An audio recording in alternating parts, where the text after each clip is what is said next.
పిల్లల నుంచి పెద్దవాళ్ళ వరకు ఇప్పటికీ ఎప్పటికీ బోర్ కొట్టిన స్నాక్ ఏదైనా ఉందంటే అది సమోసానే. ఈరోజైతే ఆలు సమోసా ప్రిపేర్ చేస్తున్నాను.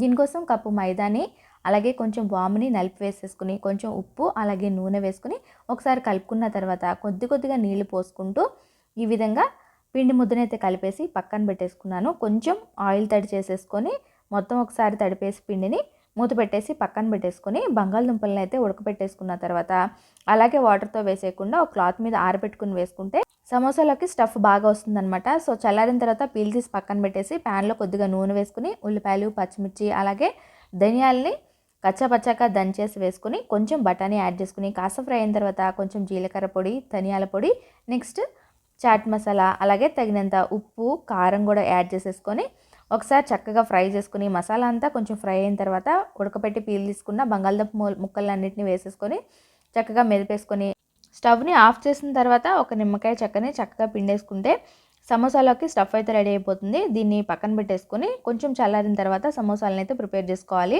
అది చల్లారేలోపు రెడీ చేసి పెట్టుకున్న పిండి ముద్దనైతే కొంచెంగా తీసుకొని చపాతీలాగా ఒత్తేసుకోవాలి.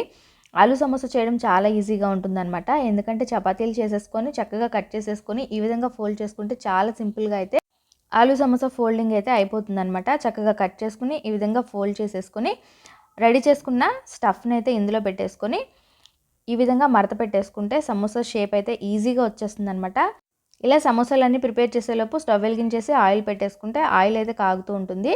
ఇలా అన్నీ ప్రిపేర్ చేసిన తర్వాత ఇవి కొంచెం ఆరిన తర్వాత ఇప్పుడు మనం ఆయిల్లో వేసుకొని చక్కగా మంచి కలర్ వచ్చే వరకు ఫ్రై చేసుకోవాలి. ఆయిల్ మరీ ఓవర్ హీటెడ్గా ఉండకూడదు అనమాట. మీడియం ఫ్లేమ్లో పెట్టుకుని మంచి కలర్ వచ్చిన తర్వాత ఇంకా ఫ్రై చేసేసుకుని తీసుకుంటే వేడిగా ఆలు సమోసా అయితే రెడీ అయిపోతుంది.